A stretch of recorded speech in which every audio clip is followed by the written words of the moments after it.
గత ప్రభుత్వంలో వైసీపీ ప్రభుత్వంలో అధికారంలోకి వచ్చిన వెంటనే రచ్చబండ పేరుతో ఉతికి ఆరేశారు. అతను ఓడించినందుకు ఎక్స్ట్రీమ్లీ హ్యాపీ.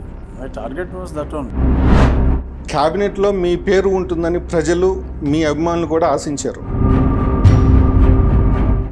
ఆ క్యాబినెట్లో బర్త్ రాకపోవటానికి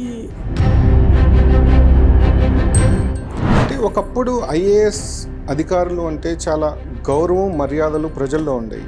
సిస్టమ్ తెలివిగా పెట్టాడు తెల్లోడు బ్రిటిషోడు. క్యాబినెట్లో ఎలాగూ చోటు దక్కలేదు. టీటీడీ చైర్మన్గా మీ పేరు ప్రముఖంగా వినిపిస్తుంది. ఏదో మీడియాలో చూడటమే తప్ప సోషల్ మీడియాలో అంత దారుణంగా దెబ్బలు తినేసిన వాళ్ళు అక్కడ లేరు. ఆ ఫోకస్ అంతా నా మీదే పెట్టాడు అక్కడ. మీ కేసులోనే మీకు ఇంకా పూర్తి స్థాయి న్యాయం జరగలేదు. వరకు అయింది. ఇంకేం అరెస్టులు So, సస్పెన్షన్లు అలాంటి. మీలాంటి నాయకుడికే ఈ పరిస్థితి ఉంటే సామాన్య క్యాడర్ పరిస్థితి. అధికారంలో ఉండగా సీఎం జగన్ని కోర్టుకు ఎలాగో రప్పించలేకపోయారు.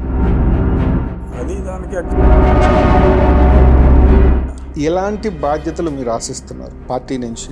మనం ఏం ఆశించినా వైఎస్ జగన్ని అంత తీవ్ర స్థాయిలో వ్యతిరేకించడానికి ధైర్యం వెనక కారణం ఏంటి? కారణం అంటే ఏం లేదు, ఇబ్బంది పడతాం. తిరుపతి విషయంలో కొంత డిఫర్ అయ్యా. శాండ్ ప్రైసెస్ విషయంలో మిమ్మల్ని బాగా తెలిసిన వారు రఘురామకృష్ణరాజు గారికి ఆయన నోరే బలము, ఆ నోరే బలహీనత అంటారు. మీ ఉద్దేశం ప్రకారం మీ నోరు మీకు బలమా బలహీనత? బేసికల్గా నా బలమే